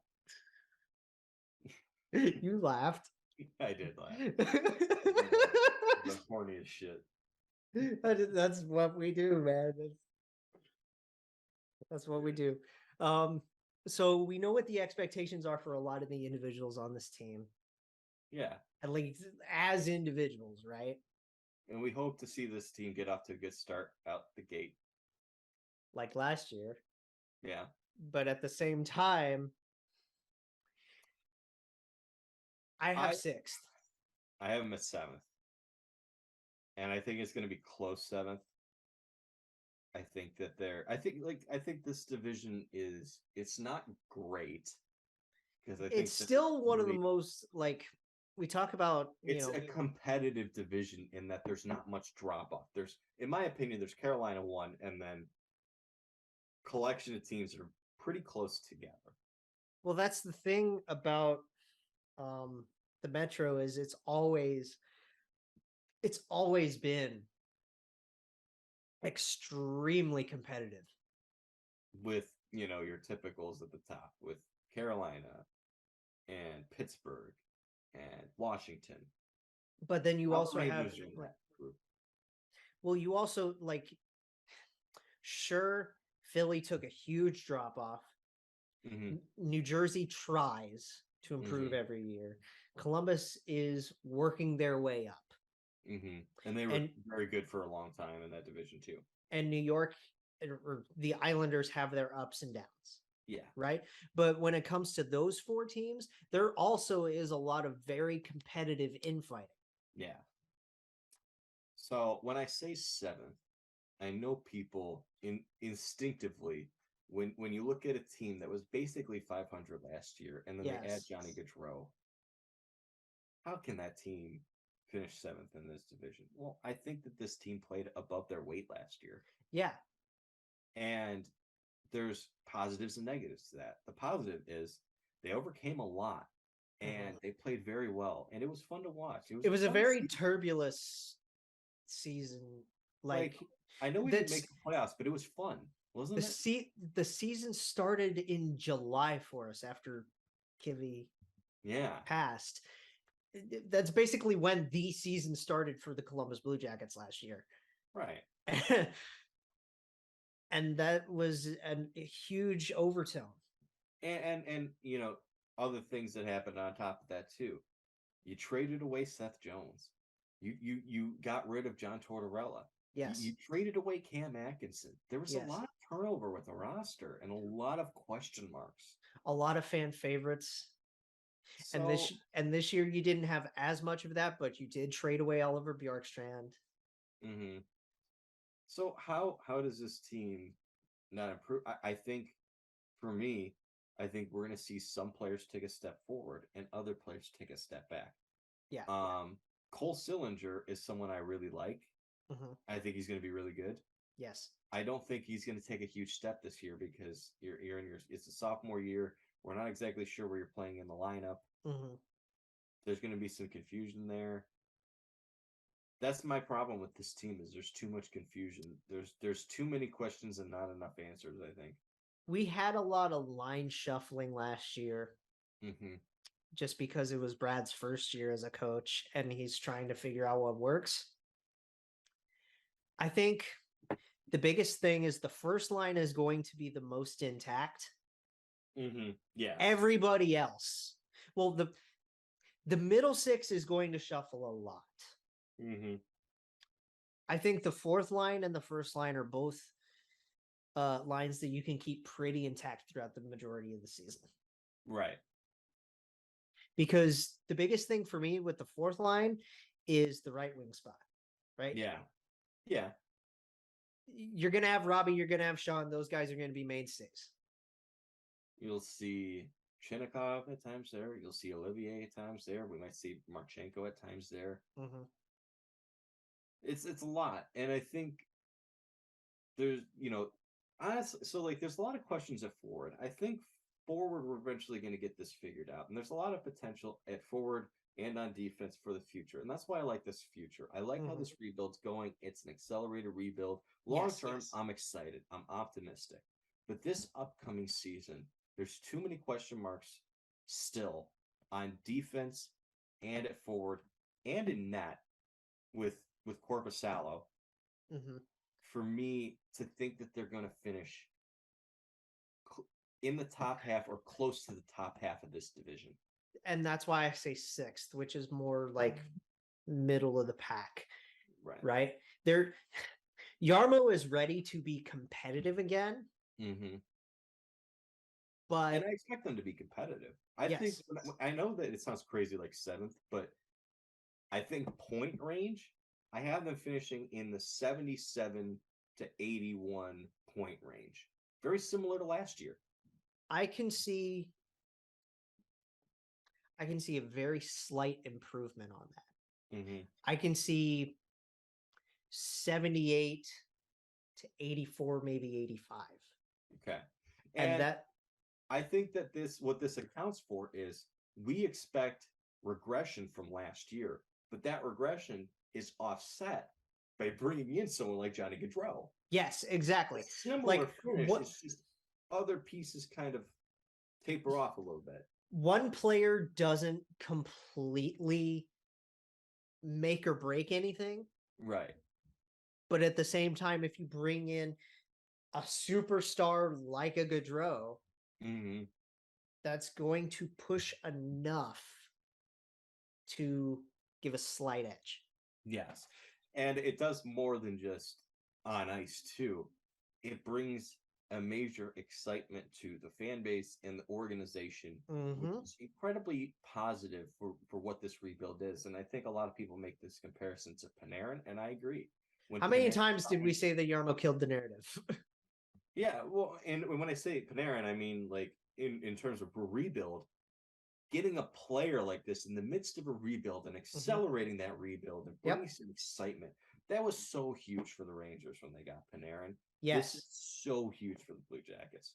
This is definitely because Panarin was a nice fill-in for Columbus to believe in that, right? And stay competitive. Yes. But then when take them to that next level, which they were able to do when they beat Tampa. Yes. This is very much like Gaudreau and Panarin are very much in the same boat. Like we've talked about before, the letter that the Rangers wrote. Yeah. When they told their fans they were going into a rebuild, right? Right. And JD and Jarmo didn't necessarily do that much. But Jarmo assured the fan base that this will not take as long as we believe.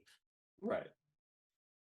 And I think sometimes it's GMs and just have GMs speak, not wanting to use the term rebuild, but using the word retool.